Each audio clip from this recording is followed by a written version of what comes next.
Good evening, guys. Karen.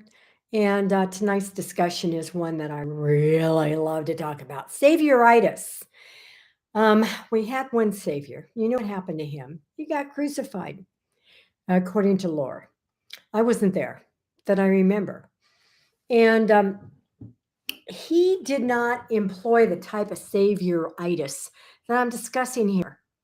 And the type of Savioritis I'm talking about is avoiding your own life by focusing on other people.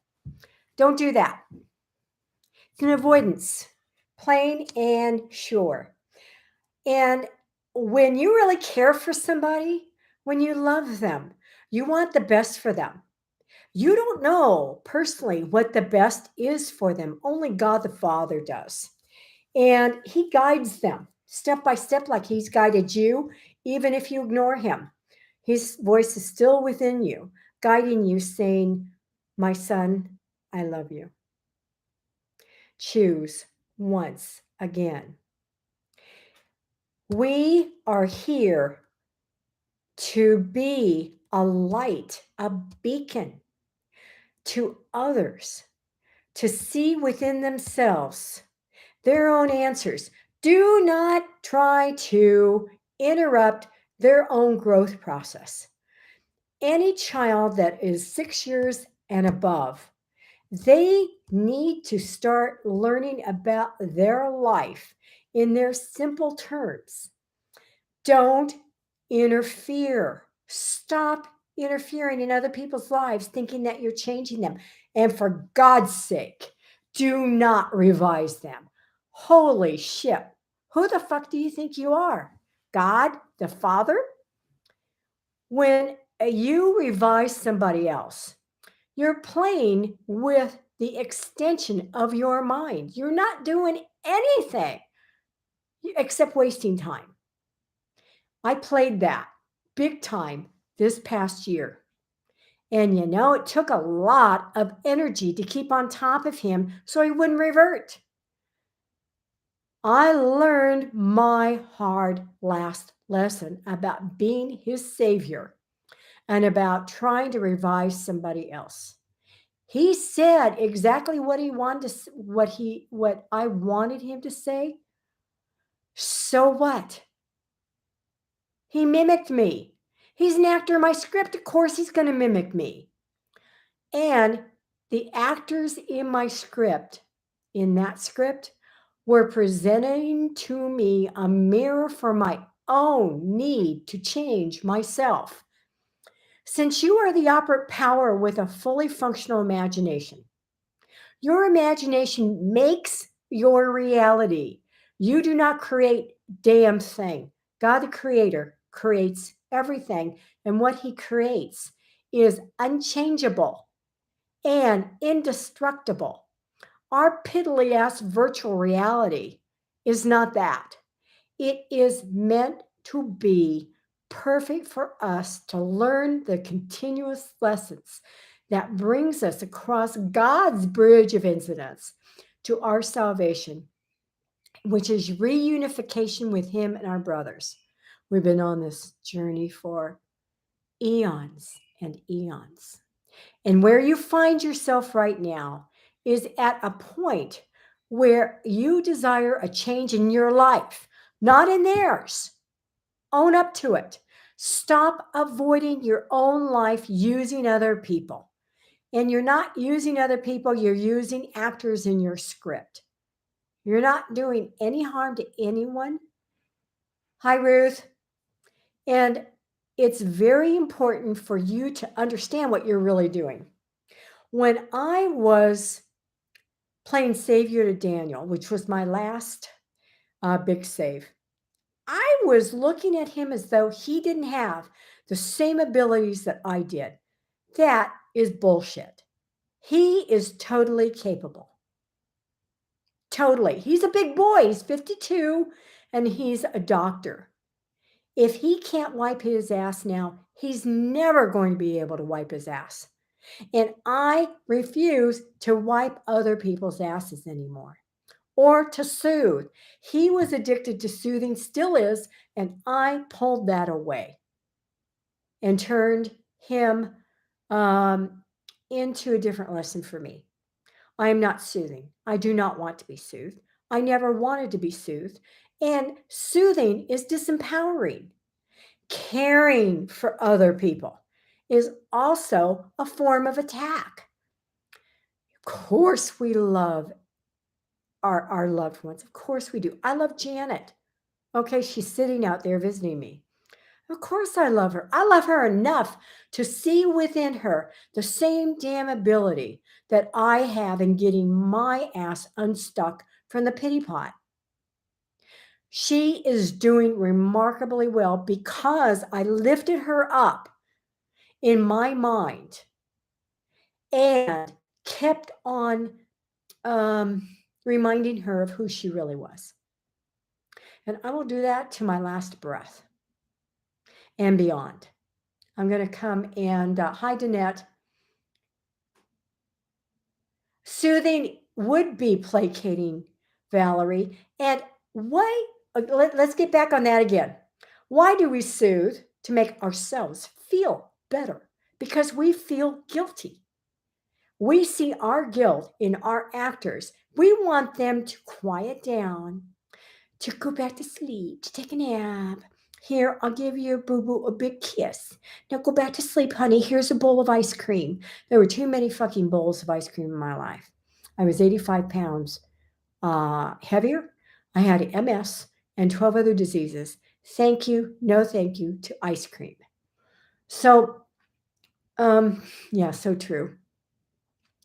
So, stop soothing. Stop caring and controlling the actors in your script.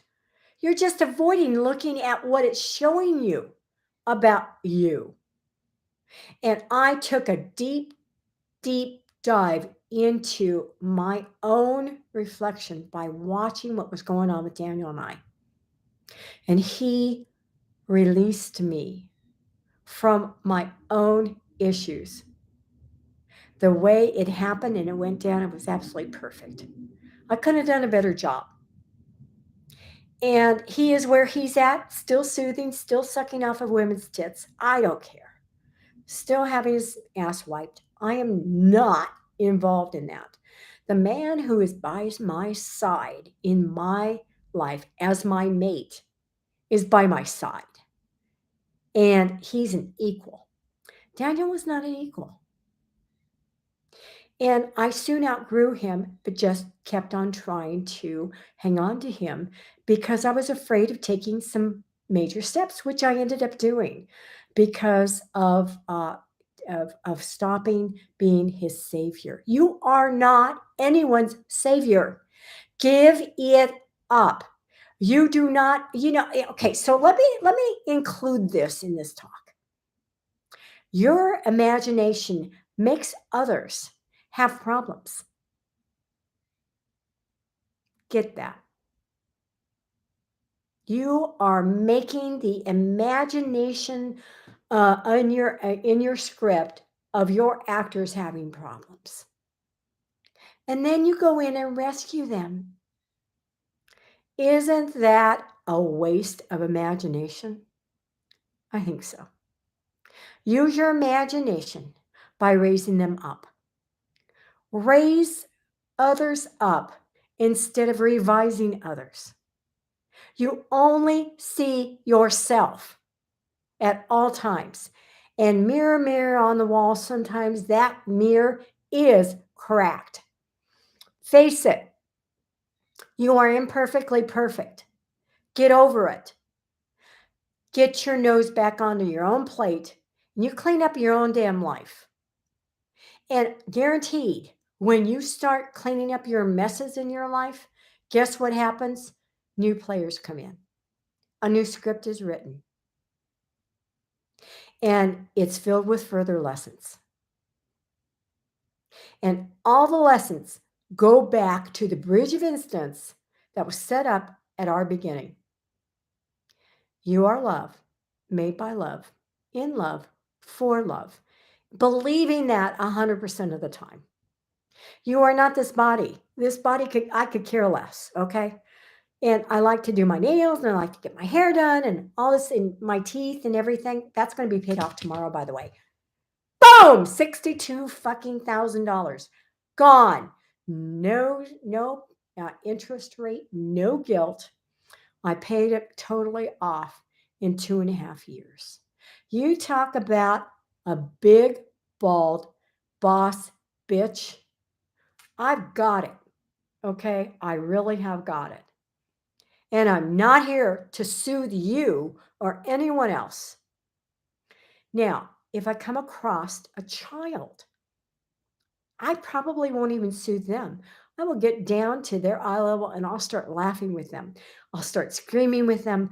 I will talk to them. I will tell them how cute their dress is. That gets their attention. That gives them the attention that they're calling for. That's all. Well, give people the attention, okay? They're actors in your script. Give them what you want to receive. And what you want to receive is attention. Don't do it by causing all kinds of chaos, okay? Which, guys, if you're going to be a savior, you are creating chaos, okay? Now, let's go to the opposite paradigm in personalities. Those people who suck us in with their sad ass, shit ass stories, the ones that want to play victim all the time. I had a talk to my hand, fuck you interaction with a narcissist today about why she doesn't believe in EIYPO and making me wrong. And talk to the hand girl, fuck you. You will not be successful in your life, but you don't want to be successful. You want to blame. You want to be a victim. Do not go in and rescue them. They will suck your titties dry. You will have nothing left. Zilch, zero. And then you'll be tossed to the side for number 10, number 11. And the same shit will be played on them. It's called a narcissist. Okay? Narcissists are really good for waking us up to us needing to be self-centered, but we don't take it that far. We don't exclude other people. But we think that being self-involved is wrong. Bullshit. Bullshit. I have never been more involved loving others than when I took off on being selfish in my life. My life transformed. And I have the car. I have the nails. I have the trips. I have the friends. I have the rocks. I live in Rock City. And I have everything I ever wanted because I serve myself. Get over trying to save someone. You are ripping their blue blanket away from them. They are terrified. Let them suck on the blue blankie and let them have their problems because they're not happy without them. That's what a narcissist does. They live life surviving, thinking that love is pain. Okay? So, again, this talk is about Savioritis and the danger of rushing in and solving the problems of your children older than 6. Up to that point, you're getting the basics down: how to walk, how to eat, how to wipe your butt, how to go potty, how to sleep through the night, how to interact with other little children. And that's the basics. You need to do that. And throughout life, you are their guide. You are not their savior. Okay? Get over that. God, every time I read a post about somebody, crying a sad story, can we send prayers about some person in their life? Hell no. Why should I destroy, their happiness? And how many years have they been sucking off you? Get your attention back on your life. But oh no, you don't want to do that, because then you'd have to get real with yourself. Then you'd uncover all those nasties that you don't want to look at. Tough shit. Okay? I push people off the goddamn cliff. All of my coaching students know that. All of my friends. The millionaire Good night, everyone. This is good stuff. Well, the millionaire, I hope you have $1 million in the bank. If you don't, you lack um, self esteem, definitely, and I wouldn't trust you. So, integrity is what you need to learn, the millionaire. Okay. So, when I say I am abundant, I am abundant. Serve myself. Yes, Ruth, you serve yourself first. When you're flying in a plane, a stewardess will tell you, right, Danette, that you put the oxygen mask on your face first and then give it to the person you're in charge of. Okay? You're not going to do any good to them. You yeah, you know that one by heart. Live it, Danette. I have Jana here. She's my daughter of the heart. Do you think I rescued her today? Fuck no. Oh, God, no. She's a grown woman. I keep on telling her, tough shit. You know, I don't have to tell her that much anymore, though. She's growing up. She's got a big pair of balls. And she is moving and shaking in her life and shaking everything from Maryland back to California. Okay. That 6.4 earthquake Northern California had, it was a warning. Karen and Janet are arriving soon, gang. They're going to shake up California. I'm going to go back there to shake up California, especially northern, so that it doesn't fall out into the sea because of suppressed anxiety about ballsing up and being empowered. Okay? I am going to run and rule my area like I do here. I never stop. Can you say the same thing? Balls up, guys. Save yourself. Keep your eyes on the plate. Every time you leave your plate and your life and extend your looking outward, you have lost. You have taken the bait again, handed to you on a silver platter by the ego, and it's sitting there laughing hysterically at you. You took the bait again, Karen. Nope, I didn't. And every time now, I'm so sensitive to this. Every time I even start being a savior, I get smacked up alongside my face. Thank God. So, an incident happened in last time I was in Sacramento with Kimberly, and we were touring Auburn. We were burning up credit cards in old Auburn. My favorite activity, charge! And we were having a blast. And we passed this old man. His daughter had parked near a pole. And when he tried to open the door, he couldn't squeeze through because he was a big man, older man, had a cane. And I wanted to play savior. And so I offered my assistance, and he almost hit me with the cane. And he was a narcissist. I took the bait. And he looked at Kim and says, "Is this your mother?" Kim and I are only 10 years. In fact, she's the same age as Janet, and Janet and I are 10 years apart. He was insulting me because I was trying to take away his suffering. Well, suffer away, asshole. I'll push you back into the car so you can tempt it again, fucker. And he was there as a messenger telling me, don't take the bait. Guys, go through your day tomorrow. Every time you want to rush in and solve a problem, stop. Back away. Be an ear. Listen. As long as they're not just wanting to bitch, moan, and groan, I tell them, I have no time for you. Okay? This is normal for you. It's not fun for me. I don't like you dumping in my yard. So you're just having a bad day. Bye. Love you. And I depart. Okay? I don't take those kinds of texts. I don't take those kinds of phone calls. I don't get them. All of a sudden, my life is free of that shit. Isn't that amazing? That's imagination in 3D. working out. So, guys, take my challenge. Stop rescuing. Now, somebody will point out, well, what if I'm a fireman? Why? What if I'm in the ER room? You do your job, damn it. Don't take this that extreme. You do your job. As a coach, I do my job. And that means slapping people up alongside the head most of the time.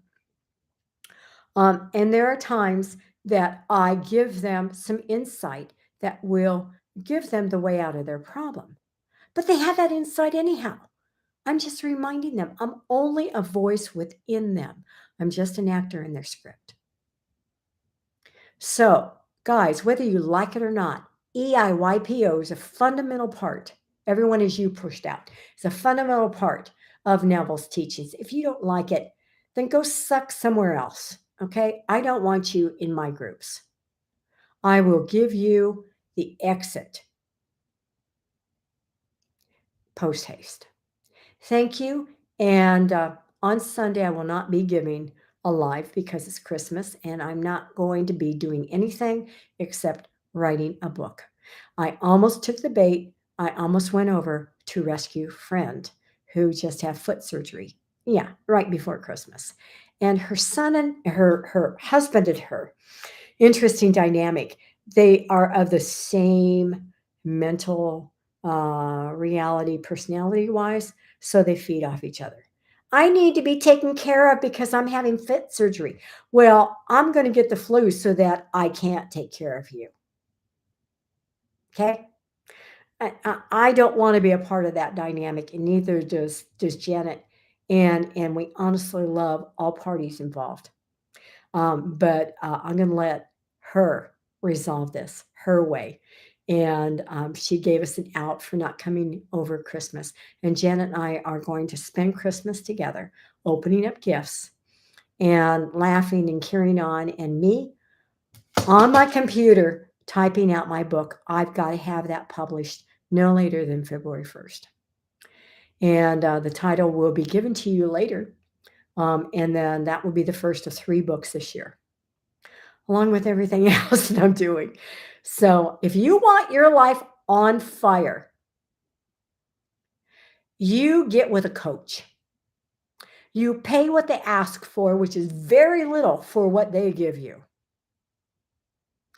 And you learn from people who have gone before you and proven the success of mind dynamics. Until next Wednesday, guys, ta-ta.